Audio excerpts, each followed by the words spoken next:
Right. Now, the case study here says, right, United States hints China, United States hints again China is a currency manipulator, right? The US Treasury regularly reviews the exchange rate policies of 9 economies that account for 70% of US foreign trade, with most of the focus on China, the world's second largest economy, right? So US Treasury is constantly monitoring the exchange rate with other currencies and with which it mainly, with which it mainly trades. And China is one important economy for that matter because with China, USA trades a lot, right? The Treasury welcomed gains in the value of Chinese yuan, but said that the currency remains significantly undervalued. Even though Chinese currency did appreciate, but US Treasury is saying that it is still quite undervalued, right? This undervaluation gives China a large advantage in its bilateral trade with the US. However, the US Treasury declined to accuse China of currency manipulation because it could lead to Chinese trade sanctions against the US, right? So they believe that the Chinese currency is very undervalued, but they did not they did not blame China for currency manipulation. Why? Because then they were like if trade sanctions, like trade restrictions are imposed with China, then they will not be able to buy cheap goods from China. So that's what's going on here. The Treasury argued that Chinese authorities know that an appreciating currency is of overall benefit to China. The Treasury, US Treasury is saying that Chinese authority do know that strong currency is a benefit for them, and said that yuan had gained 9.3% against the dollars between June 2010 and November 2012, right? So during this slightly more than 2 years, the Chinese currency gained 9.3% against dollars, right? It is said when inflation was taken into account, the value of Chinese currency had increased 12.6% since June 2010, when Chinese authorities agreed to allow the yuan to be bought and sold more freely on the foreign exchange market, right? So it's saying that after taking into account the inflation, right, the values of the Chinese currency had increased 12.6% since June 2010, when Chinese authority allowed the yuan to be bought and sold more freely on the foreign exchange market. So what we get out of this is that previously China was regulating its currency. It was monitoring its exchange rate, like there was some sort of managed or fixed exchange rate. But now they have let yuan trade freely. You can buy as much yuan as much you want to. You can sell as much you want. So there are no restrictions on the foreign exchange. Why? Because they wanted it to be free floating, which previously it was not, right? Okay. However, based on China's huge and rising stock of foreign exchange reserves, right? However, based on China's huge and rising stock of foreign exchange reserves, the US Treasury said that the yuan's appreciation has been insufficient. So by looking at the reserves, because what happens when you export more, when a country export more, it gets to accumulate foreign currency reserves, because when you export, you get there's more demand for your currency also appreciates, and you also get to build foreign currency reserves, right? So the US Treasury is saying that by looking at the reserves that China has, its currency is still quite undervalued. So that's what the claim US Treasury is making, right? These rising reserves, together with other factors, suggest that the real exchange rate of yuan remains significantly undervalued, and further appreciation of the yuan against dollars and other major currencies is justified. So it's saying that looking at the rising reserves that China has, Chinese currency is still very weak against dollars and a lot of other currencies, right? Okay. Now, various economic indicators of China between 2007 to 2013, inflation, average consumer price index, right? So this is what it is. The base year was 1995, where the index was 100, right? We know that in base year, the index value is for any variable, that could be inflation, that could be exchange rate, that could be anything, right? So index value for any variable in base year is 100, right? And then in 2007, you can see that these were the prices for inflation. Then current account balance in US dollars, billion of dollars, right? You can also see the current account balance. And then the exchange rate yuan per US dollar. So how many yuan each dollar buys, that's what it's like. That's what is mentioned over here. How many yuans each dollar buys, right? Yuan per dollar, right? So initially it used to buy in 2007, each dollar used to buy 7.61 yuans. Next year it buys something less. So which currency is becoming stronger? Yuan is becoming stronger because now each dollar buys less yuan. Each dollar buys less yuan, right? Okay. Okay, now moving on to the questions, right? Is this clear? Is the case study clear? If there are any other questions, please feel free to ask me, right? So the first question here says, compare the rate of inflation in China between 2007 and 2008 with that between 2010 and 2011, right? So the first question here says that you have to compare the rate of inflation in China between 2007 and 2008 and with the inflation that was taking place between 2010 and 2011. Okay, now going to the data in the case study, right? So between 2007 and 2008, how much was the increase? So what you have to do, you just need to take the percentage change. How do you calculate the percentage change? Have a look at this. So 241, which is the new value, minus 227, which is the old value, right? So I'm calculating it between 2007 and 2008 at the moment. Which would be the new value? The new value will be obviously corresponding to 2008. So 241 minus 227 divided by the old value, which is 227 times 100, right? So new minus old in the numerator, right? New minus old in the numerator divided by old, which was 227 in the denominator, and multiplied by 100. This will give you the percentage increase in prices. This will give you the inflation or the percentage increase in prices, right? So that gives you 6.17. Right? So 6.17% was the inflation rate between 2007 and 2008. Easy.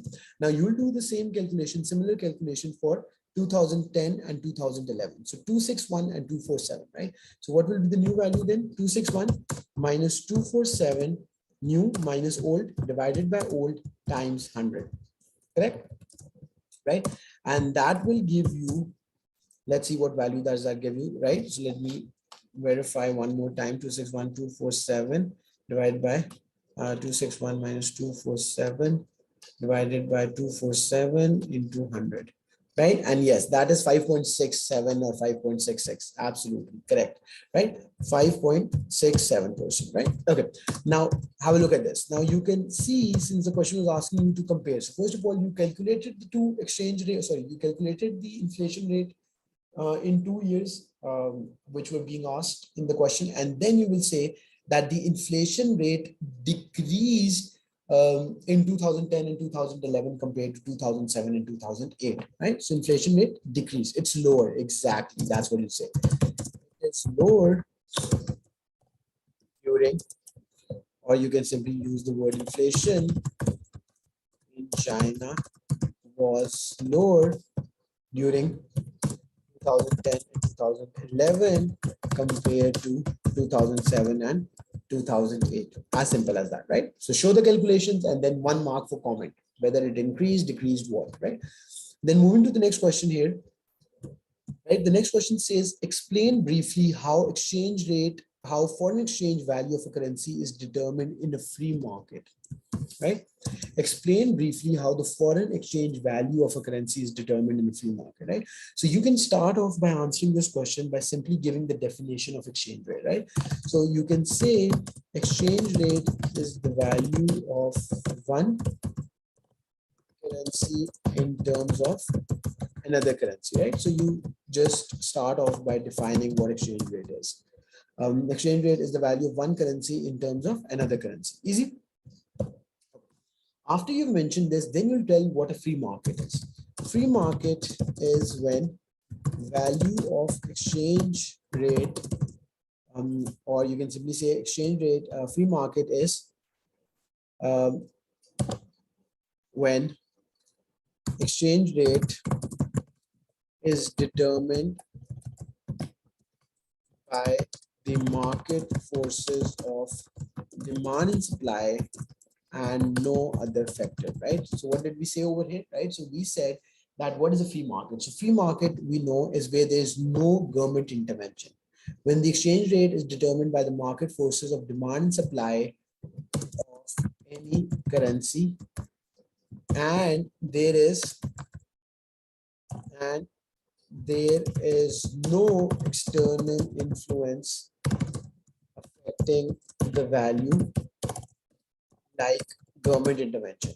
Is this correct? Is it right? Like government intervention and so on, right? So that's what you said.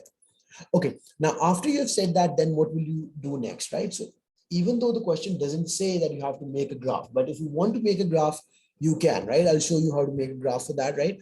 So then what we'll say that just like any other commodity, the price of which is determined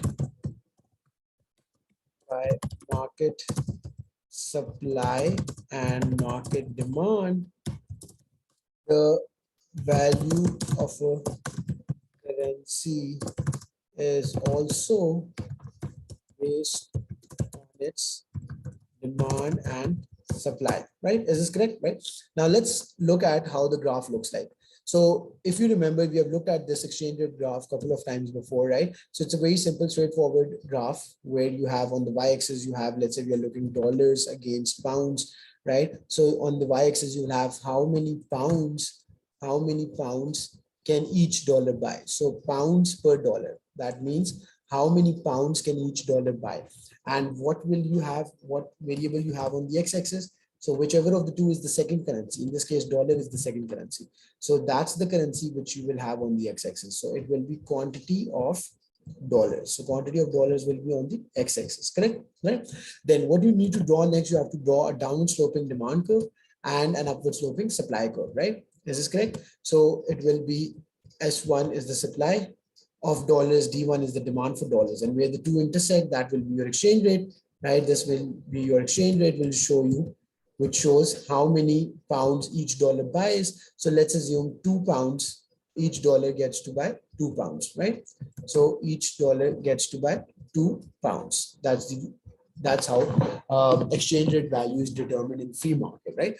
Okay, now if there is any change in the market forces, if there's any change in the market forces, like let's assume the supply is increasing. And why might supply increase? Because let's say the country is importing more, or more people are going from your country to another country for tourism, and your people are investing in other countries. So any factor where you are importing from another country, right? So that will mean increased supply. And when the supply of your currency increases, as you can see from the graph, what will it do? It will depreciate your exchange rate. Like whenever there's more supply, we know prices are lower.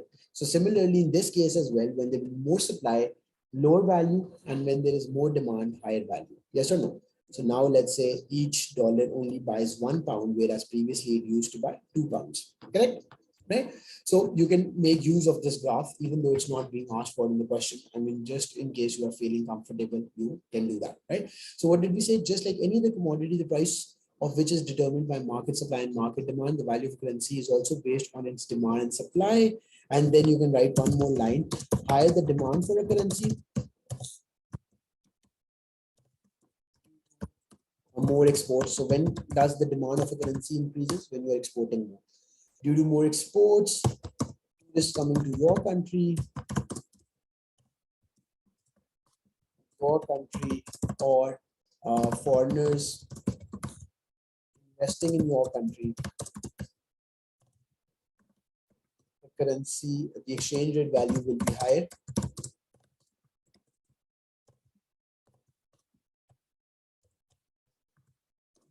higher. And when supply is more due to more imports, or country nationals visiting abroad or investing abroad, the exchange rate value would be lower.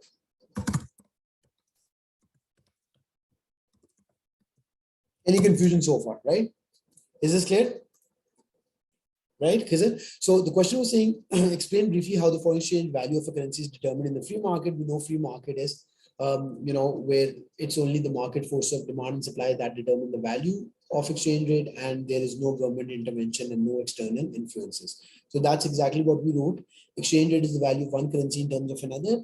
Free market is when the exchange rate is determined solely by the market force of demand and supply of a currency, and are there are no external influences affecting the value, like government intervention, etc. Just like any other commodity, the price of which is determined by the market supply and market demand, the value of a currency is also based on its demand supply. higher the demand for a currency due to more exports, tourists coming to your country, or visitors, sorry, or foreigners investing in your country, the exchange rate value will be higher, and when supply is more due to more imports or country nationals visiting abroad or investing abroad, the exchange rate value would be lower, right? Easy. Okay, then the next question after this is, right. So the next question says, right, let me first paste it over here. Right. The US Treasury report states that China's strong trade surplus has led to a huge and rising stock of foreign exchange reserves in China. Explain how this justifies the claim that China is manipulating the foreign exchange value of its currency. Okay, this is very interesting. Now, the question says, they have first of all picked a line from the passage, and that line was that US Treasury, this first line, the US Treasury report states that China's strong trade surplus has led to a huge and rising stock of foreign exchange reserves, right? Explain how this justifies the claim that China is manipulating the foreign exchange value of its own currency. Okay, now that is what we were discussing previously as well. So let's talk about this, right? So what you will say here is that when a country has strong trade surplus, which means that it exported goods and services worth much more than the goods and services it imported. Country is able to build foreign currency reserves, right? Okay, now students, have a look at this. So what is a strong trade surplus? When a country has a strong trade surplus, what it means? First of all, that's what we need to talk about. When a country has a strong trade surplus, right, which means that it exported goods and services worth much more than the goods and services it imported, a country is able to build foreign currency reserves, right? With more exports, the demand for a currency increases. Is this correct? Right?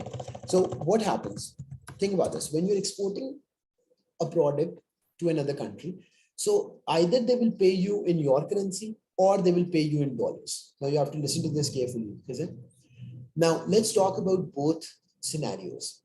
Whenever a country, let's say Pakistan, exports something to USA, right? Now there are two options. If my business is exporting a product to USA, so either I can charge in rupees or I can charge in dollars. So let's assume the first scenario. In the first scenario, if I'm charging in rupees, so that will increase the demand for rupees directly. How? Because the US importer, the US company that's importing products from my company would need to convert dollars into rupees. So when they demand rupees, like when they buy rupees, that's when the demand for rupees is increases, and that's when the rupee becomes stronger against dollars. So that's the first scenario. In the second scenario, if I say, let's say I accept payment in dollars, let's say because dollar is a stronger currency, I say, okay, I'm exporting you something for Pakistan, but I can accept the payment in your currency, right? Then they make the payment in dollars, right? Now, think about this. I can't use dollars in Pakistan. Again, I can't use dollars in Pakistan, even though if I receive dollars, right? I might want to save some money in dollars. That's perfectly fine. But when I have to pay my workers, when I have to pay my staff, when I have to pay my rent, all of those payments will be in rupees. So what will I do? I will convert the dollars into rupees. So again, the demand for rupees is increasing, correct? Right? So in any case, whenever a country export something, the demand for its currency increases, which means it gets to have a stronger exchange rate, right? With more exports, the demand for a currency increases, which with more exports, which means, right, that if a country has more foreign currency reserves, but a relatively weaker currency, then country deliberately kept its currency weak. Okay, let's look at this one more time. Have a look at this. Right. So the idea is with more exports, the demand for a currency increases, which means that if a country has more foreign currency reserves, but a relatively weaker currency, then the country has deliberately kept its currency weak, right? So think about this. So the two things are natural outcomes of trade surplus. Does it? Listen to this carefully. Two things are natural, two things are obvious outcomes of trade surplus. Just give me a second.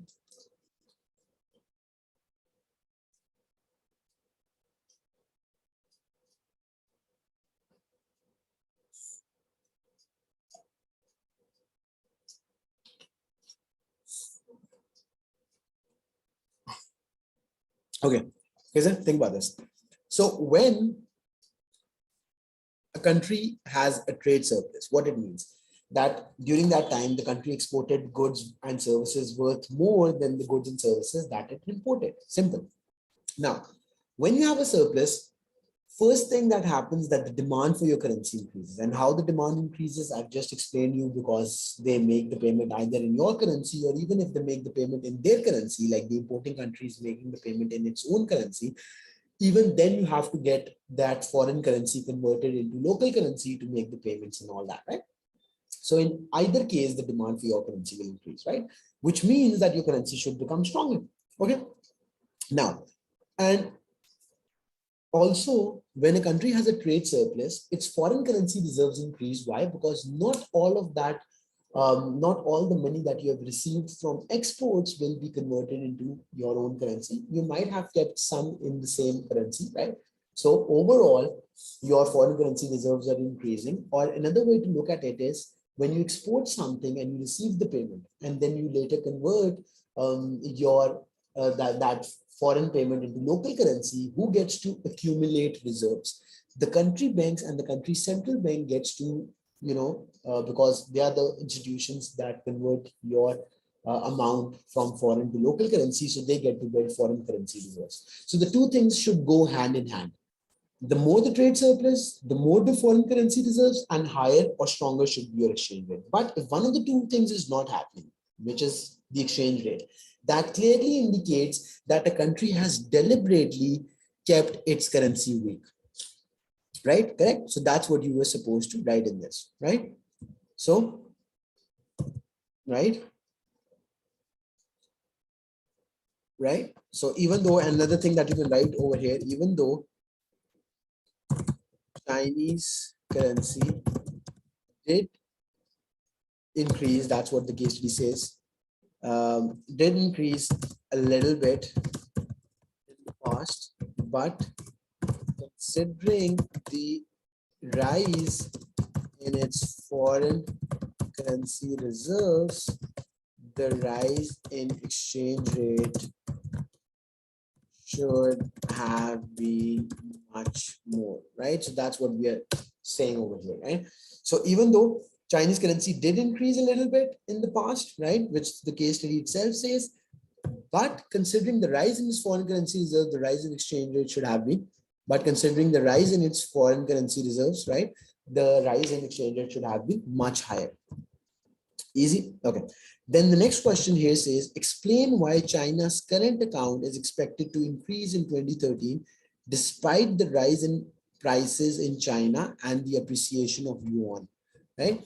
Now, the next question is asking you explain why China's current account surplus is expected to increase in 2013 despite the rise in prices in China and the appreciation of yuan. So let's go back to the case study and let's see where it said that. Okay, so where's 2013? So 2013 is this, right?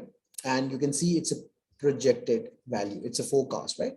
So compared to 2012, where China had a surplus of $190 billion on its current account, the next year in 2013, China is expected to have a surplus of 222 billion US dollars. Now the question says, why is the surplus expected, even though the prices in China is rising and the appreciation of the yuan, right? Appreciation of yuan. So let's see what could be a reason for this, right? So the first reason I could think of is, right? Firstly, perhaps the rise or rate of inflation in China is lower compared to its competitors, which means Chinese products more competitive, right? Okay, now think about this. Is it the first reason? Nothing about this. Whenever a country's exchange rate appreciates, we know that its products become more expensive for foreigners, right? Obviously. I mean, when your exchange rate is becoming stronger, that means, that means that they have to pay more units of their currency to buy the same unit of your currency, right?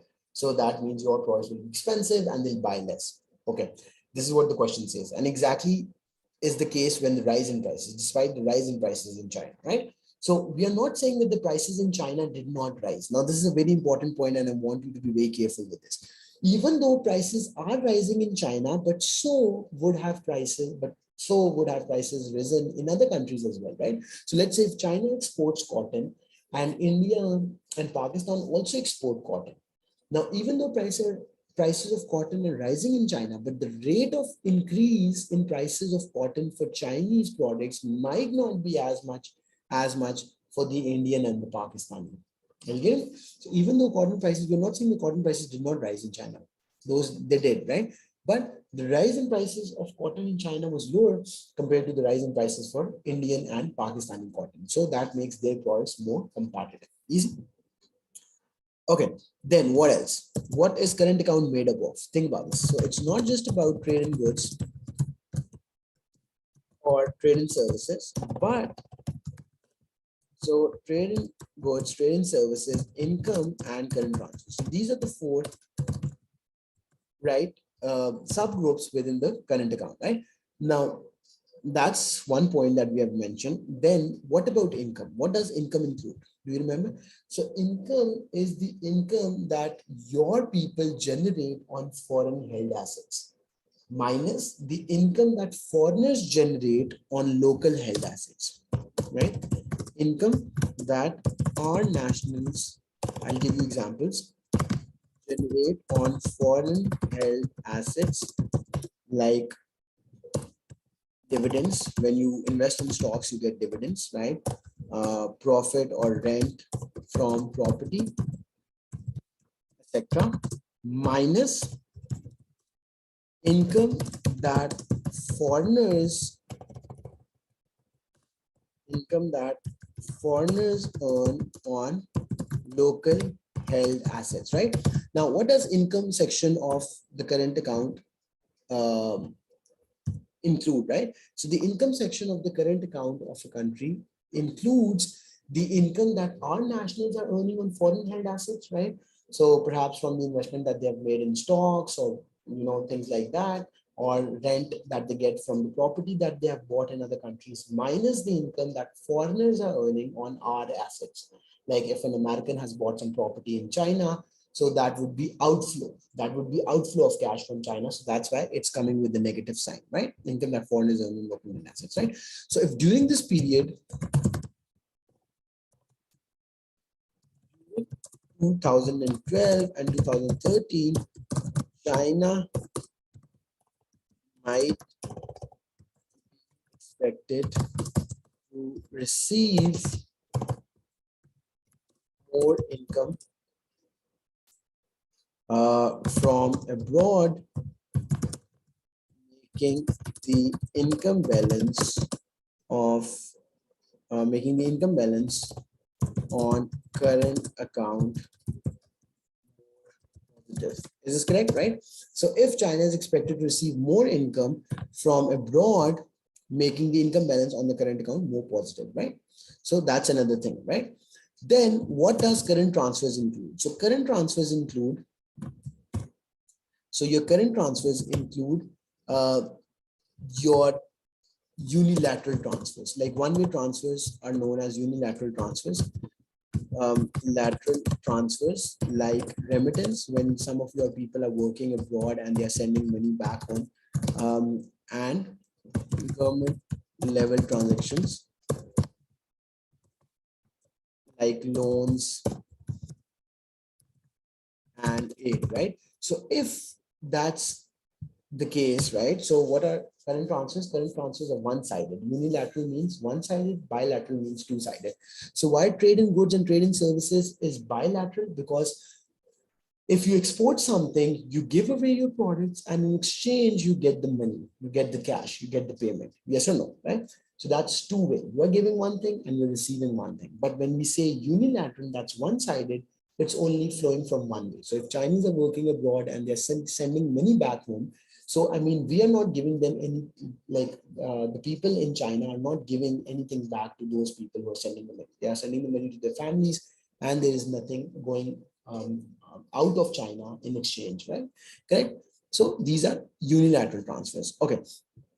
On the current account, more positive, right? So then you can also say China might be expected to get more remittance from abroad, causing the current transfer to be higher. Is this correct? Right? Okay. So far we have talked about three factors that we think would cause a rise in China's current account, even though the prices in China are rising, and that there has been an appreciation of yuan, right? So what did we say over here? Firstly, that the rate of inflation in China is lower compared to its competitor, which means Chinese products will be more competitive. Secondly, during 2012 and 2013, China might be expected to receive more income from abroad, making the income balance on the current account more positive. And China might be expected to get more remittance from abroad, causing the current transfers to be higher, right? And one more thing regarding the trade in goods and services that's coming to my mind, China major importers, the economies with which China mainly trade have increasing demand for Chinese products. Chinese products, which mean they are buying more from China, right? Yes or no? So another thing that we have said over here, that the countries with which China generally trades, so countries which import products from China, they might have rising demand and therefore they might be importing more from China. Is this correct? Is it making sense? Right? So you just give me a second and I'll back real quick. Just give me a second.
Hello.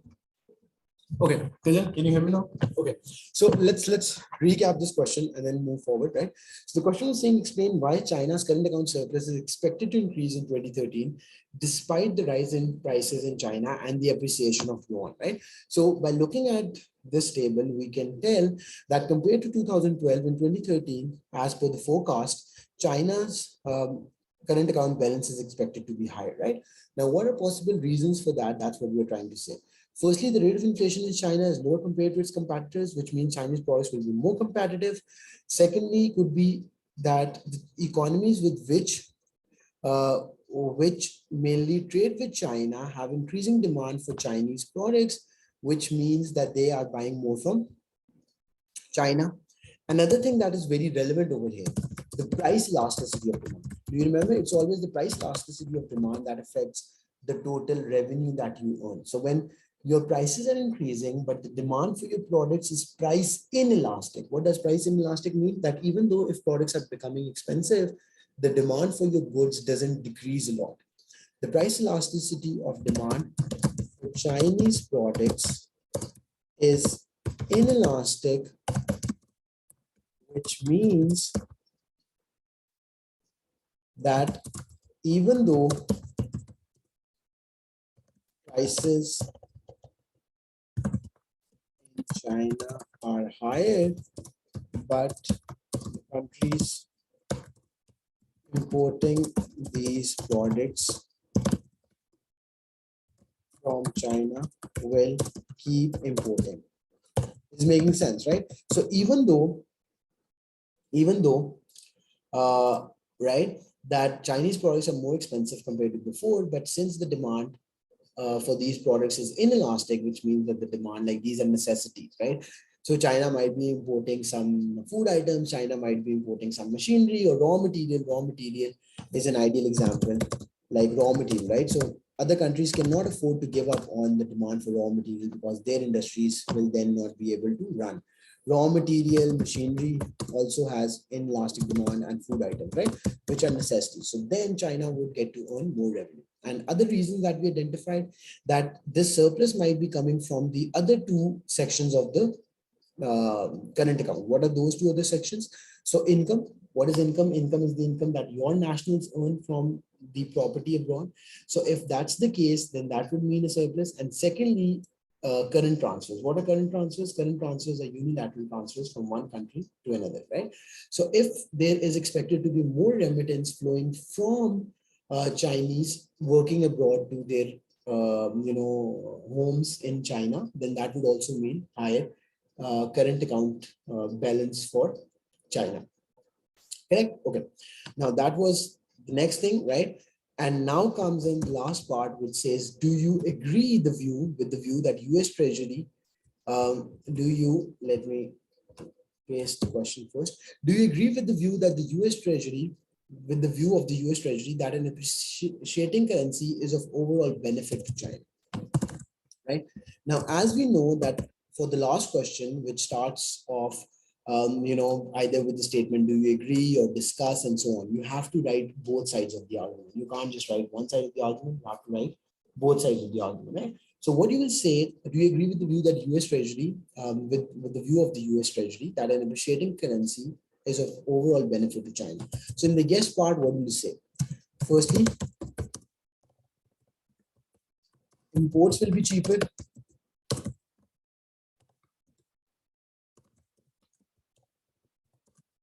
China,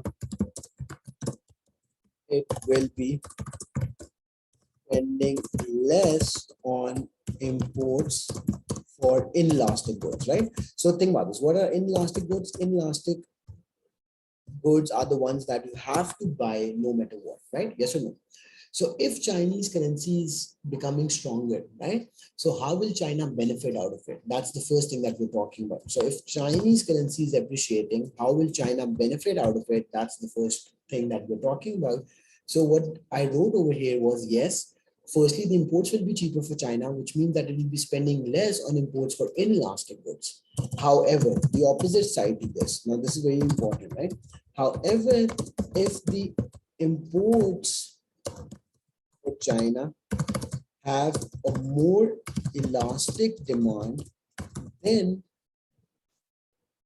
right? However, if the imports for China, imports of China have a more elastic demand, then Chinese might be spending more on imports. Is this correct or not, right? However, if the imports that China is undertaking, they have more elastic demand, right? So since now products will be cheaper, so that's why China might be expected to import more. Is this correct, right? So that's a disadvantage of that. Then what other benefits do you expect with stronger currency? Right? Right. Appreciating currency is an overall benefit to China, right? With the view that US appreciating currency is of overall benefit to China. What else? Right. Perhaps what we can say here is that Chinese will have more purchasing power of other currencies, and so they will import high quality goods, which will increase Chinese standard of living. This is making sense, right? Let's look at this point, right? Now, when your country's exchange rate is appreciating, what benefit you get?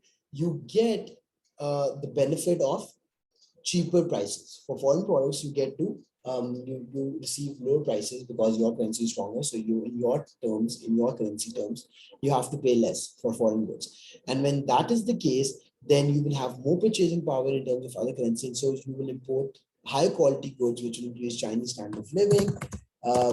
Moreover, Chinese will be more likely to invest abroad, which will generate, are you getting me?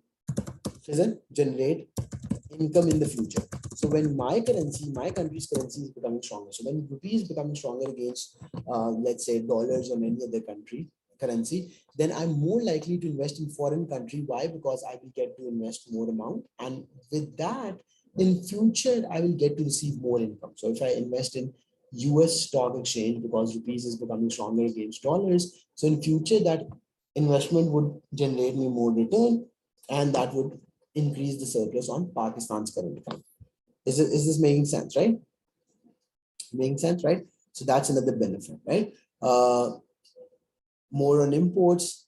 Then another disadvantage of stronger currency is that you get to export less.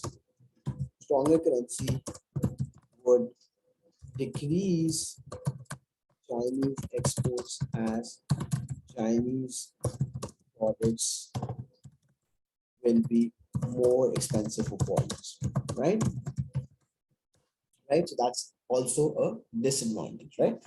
Okay. And then in the end, you will summarize it. So we have written 2 points in the benefit, 2 points in the disadvantage, right? So then you will say that yes, stronger currency is of benefit, but not always. And a country needs to, in conclusion, this is how you can write: stronger currency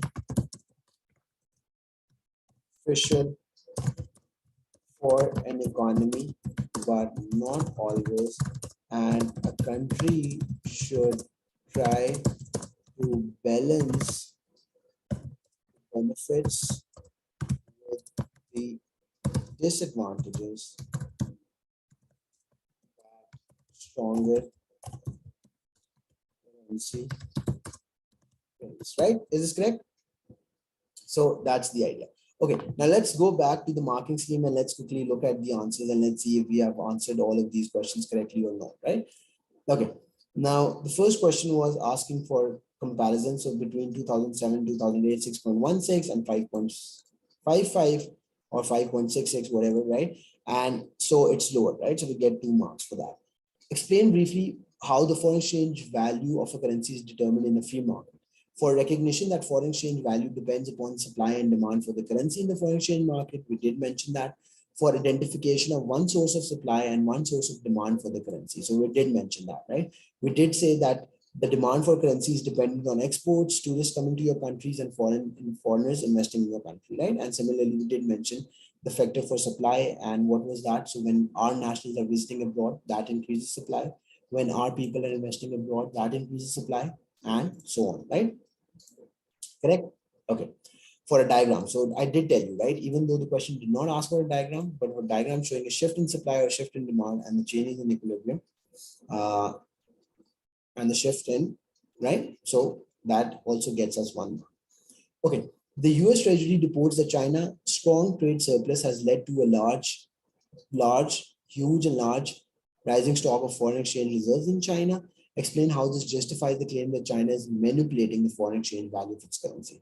For recognition of the link between balance of payment surplus and rising foreign exchange reserves, right? So we did mention that when you are exporting more, your foreign exchange reserves appreciate. Why? Because when you convert that foreign currency into, when you convert, you are receiving, basically most of the time you are receiving the payment in foreign currency, so your foreign currency reserves will increase. Then it says explanation based upon the rising stock of foreign currency reserves suggests that China is accumulating reserves of foreign currency by selling the yuan and keeping its price low. This prevents an appreciation of the yuan, would make China's exports more expensive. This prevents an appreciation of yuan, which would make China's exports more expensive and imports dearer, which should turn the surplus into a deficit, right? So the same thing that we mentioned, that when a country exports more, its foreign currency reserves increase, and it also increases the demand for your currency. So the two things should go hand in hand. If the two things are not going hand in hand, so what a country is doing, country is deliberately keeping its currency low. How so? By selling off foreign currency reserves and keeping the currency low. Because when you sell foreign currency reserves, when you sell yuan, not sell the foreign currency, you are selling yuan. By selling the yuan, you sell yuan, and with that you buy foreign currency reserves. So that is what shows that you are trying to keep your currency weaker. Correct? Okay. The next question says, explain why China's current account surplus is expected to increase 2013 despite the rise in prices of China and appreciation of the yuan. For an explanation of why the rise in prices of China and appreciation of the yuan might not be expected to be consistent with the rising surplus in China, for each factor that might explain why surplus is expected to increase. Possible factors: higher rates of inflation in other countries, as we said, Marshall-Lerner condition not fulfilled, inelastic demand for exports and imports, J-curve effect, non-trade factors in current account that are not price sensitive, as I mentioned, like remittance and income. The yuan might still be undervalued, continuing competitive advantage of Chinese goods. All these things we mentioned, right? Okay, then the last question said, do you agree with the view that view of the US Treasury that an appreciating currency is of overall benefit to China? The advantages to China of an appreciating currency include the fact that imports are now cheaper, so that Chinese consumers should enjoy cheaper goods and services, and Chinese producers should benefit from cheaper capital imports and raw material, right?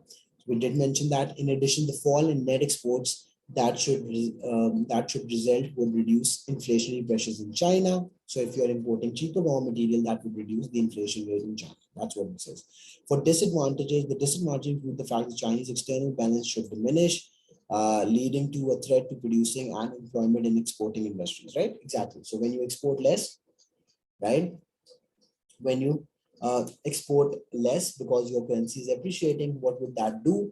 That would mean that the employment in your export industries. So today, if Pakistan's exchange rate becomes stronger, and due to that, our exports of sports equipment and all other things is becoming expensive, then we export less. And when we export less, people who are employed in our sports industry would get, their employment might be at stake and all that, right? So for advantages to China of appreciating currency, up to 4 marks. For disadvantage China appreciating, for the disadvantage of China of the appreciating currency, 4 marks, reserve 1 marks for conclusion, and so on, right? Are you getting me? So that is about it for today, Khizr. So we'll stop here for today. Are there any questions? Anything that was confusing we did not get? So if everything is clear, we'll stop here for today, and tomorrow, well, continue from here, right? Okay, so I'll see you then. Take care and have a good night. Allah Hafiz.